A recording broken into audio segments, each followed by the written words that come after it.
Rieccoci, seconda parte del Sindaco Risponde, ospite nei nostri studi il vice sindaco di Padova Andrea Micarizzi. Vice sindaco, rimaniamo un attimo in tema tram, perché proseguono anche i cantieri in città, però voglio tornare un attimo a quanto ci siamo detti poco fa. Corso Milano, riqualificazione, rivalorizzazione di Corso Milano, con i commercianti di Corso Milano che chiedono tutele, chiedono una valorizzazione anche del loro lavoro e chiedono la fermata del tram, quindi vuol dire che anche i commercianti ci tengono un po' al passaggio del tram. È un aspetto che dobbiamo considerare con grande attenzione, quindi qua i cittadini vanno ascoltati bene, i residenti e i commercianti di quella zona, perché i cantieri devono avvenire sempre in modo meno impattante possibile, perché sono, come dire, una cosa che disturba. Io faccio lavori pubblici ormai da qualche anno, ogni volta che arriviamo siamo sempre ingombranti, rumorosi, poi lasciamo un bel lavoro, però insomma la fase di preparazione è sempre fastidiosa, quindi dobbiamo essere molto attenti a queste richieste che anche in Corso Milano ci fanno. Però appunto, come dicevo in chiusura, adesso stiamo riprendendo, anche l'associazione dei commercianti di Corso Milano è lì attenta a dirci che insomma, vogliono la fermata vicino alle attività, perché man mano che il tram arriva si percepisce il fatto che è un'utilità, che è un'opportunità. Un negozio può avere 4-5 parcheggi di auto vicino, ma una fermata di un tram fa scendere ogni 3-4 minuti, 5 minuti decine e decine di persone.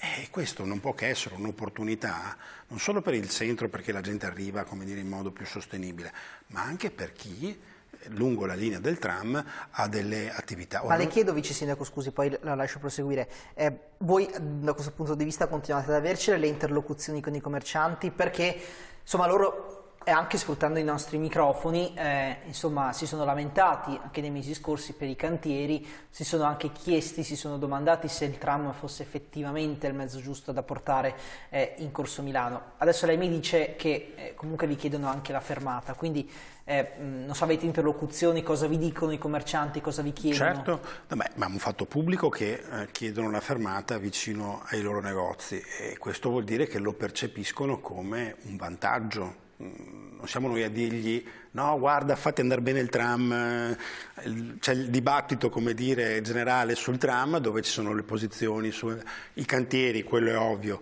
creano problemi, ma quando poi si deve decidere dove mettere le fermate, tutti percepiscono al momento, come dire, del vedo che è un'opportunità anche per loro, e i commercianti stessi, l'associazione ci chiede la fermata vicino ai loro negozi. Dove la metterete, vice sindaco?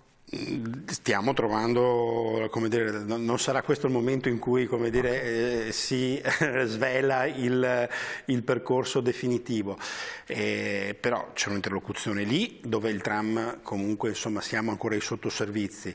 Io questa settimana insieme al mio collega Andrea Ragona vado a incontrare i commercianti di Volta Barozzo. 2 settimane fa siamo andati a incontrare i commercianti, quelli di via Forcellini, via Sografi, dove attualmente stiamo lavorando. Cosa ci dicono i commercianti?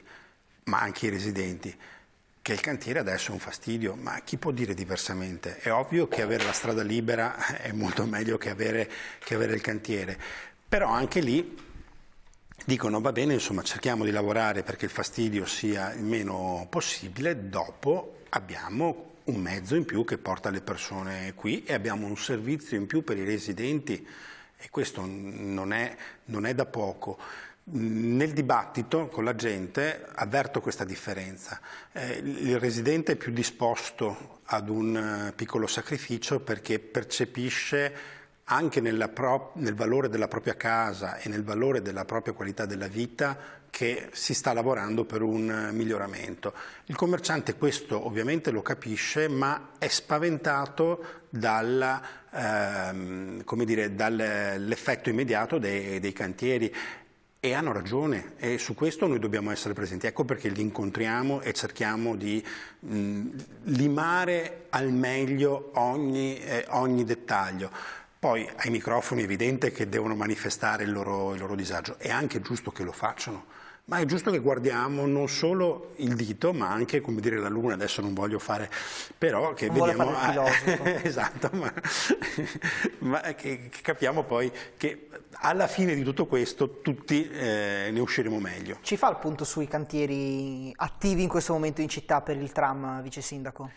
I cantieri proseguono bene, guardate che anche questo è un grande, come dire, sforzo che si sta facendo nel rimanere, come dire, puntuali alle tabelle di marcia. Io ringrazio moltissimo i tecnici perché stanno veramente facendo un lavoro straordinario. Mai abbiamo avuto un volume di investimenti in questo modo. Quindi il tram, ma anche gli altri cantieri cittadini, diciamo, proseguono secondo scadenze, diciamo, e quindi sul tram siamo alla posa della piattaforma, sulla linea del SIR 3, sul SIR 2 stiamo spostando i sottoservizi. Devo ringraziare i cittadini perché questo lavoro pesa sugli uffici, ma pesa ogni giorno sulle nostre strade, anche sugli appuntamenti, la puntualità di ogni cittadino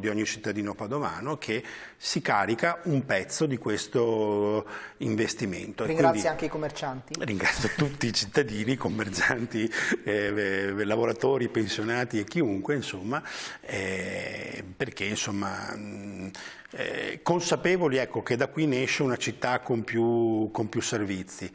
Nei giorni scorsi, cambiando adesso argomento, vice sindaco, in questi ultimi 5 minuti che ci rimangono, nei giorni scorsi il sindaco di Padova, Sergio Giordani, nonché presidente della provincia anche, ha fatto un incontro un po' con tutti i sindaci della provincia di Padova per fare il punto, per illustrare un altro progetto fondamentale per la città, credo tanto o forse addirittura più, insomma, del tram, ma insomma sono molto probabilmente i due progetti più importanti su cui si sta lavorando in città. Stiamo parlando dell'ospedale che sorgerà a Padova Est e che insomma cambierà e non poco anche la zona, il quartiere di Padova Est.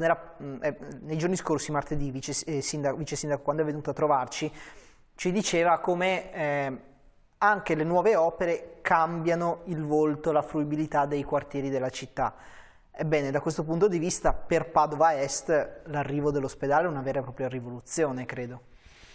Ma io penso che Padova Est si candida a essere la nuova Padova, come dire, la Padova moderna dei servizi, e noi dobbiamo continuare a, come dire, tenere alto il dibattito su questo luogo, che è il luogo che va dalla stazione, passando per il tribunale, eccolo qua, per la fiera, ecco qua, bellissimo, e per la fiera, per la nuova questura che sarà la Stanga, e poi in linea d'aria a 1 chilometro, forse anche meno. E poi l'ospedale, quindi tutta quella zona lì che va tra la Stanga, Mortise, San Lazzaro, Ponte di Brenta, diventano, come dire, un luogo in cui queste funzioni, dall'ospedale alla questura, attrarranno...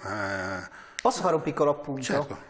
Quando si vedono i rendering si vede sempre moltissimo verde, ma ci sarà tutto quel verde perché sarebbe uno spettacolo, però ogni tanto i rendering un po' ci ingannano. Qua è una battuta che faccio con lei perché lei di rendering se ne intende, visto che segue progetti. Ovviamente qua non c'è nulla di vostra competenza, però ci sarà quel verde perché sarebbe molto carino. I render sono una poesia. Sono un po' troppo bucolici forse.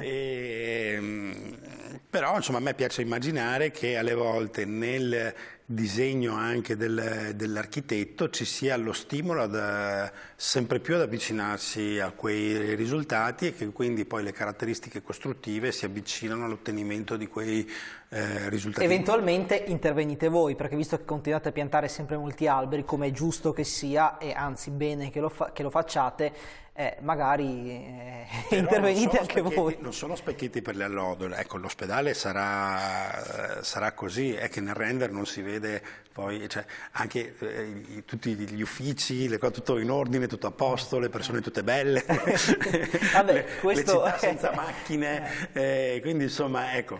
Tra l'altro il tram arriverà proprio all'ospedale perché ci sarà una specie di baffo, per così dire, no? Esattamente, però ecco, adesso a parte gli scherzi, è una realizzazione che prevede un grande investimento sul verde, alberi e superfici permeabili.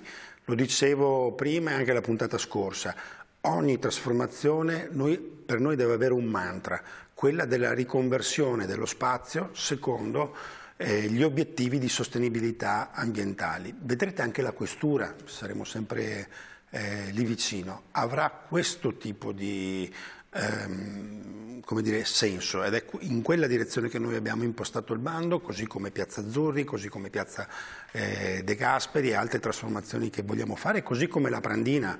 Oggi guardiamo i 4 alberi che vanno giù per far spazio alla strada, ma dobbiamo pensare che questo piccolo allargamento ci serve per un grande allargamento di 50.000 metri quadri di verde. Siamo giunti al termine di questa puntata del Sindaco Risponde, grazie al vice sindaco di Padova Andrea Michalizzi per essere stato con noi. Torni a trovarci perché abbiamo sempre molti progetti su cui fare il punto con lei. Grazie anche alle nostre telespettatrici e ai nostri telespettatori per averci seguito. A voi l'invito è quello di rimanere in compagnia dei nostri programmi, perché con il Sindaco Risponde, come di consueto, torniamo martedì alle 19, ma insomma rimanete oggi sintonizzati su TV7 Triveneta, una grande giornata all'insegna dello sport e dell'informazione. Alle 15 diretta studio per seguire il pomeriggio e tutte le gare di Serie A del pomeriggio delle 15 e poi delle 18, alle 20 l'informazione di TV7 TG e poi alle 20:30 torna Francesco Cocchiglia con i suoi ospiti, con tutti in campo per seguire la sfida di Serie C tra Virtus Verona e Padova. A tutti voi l'augurio di una buona giornata e di una buona domenica. Arrivederci.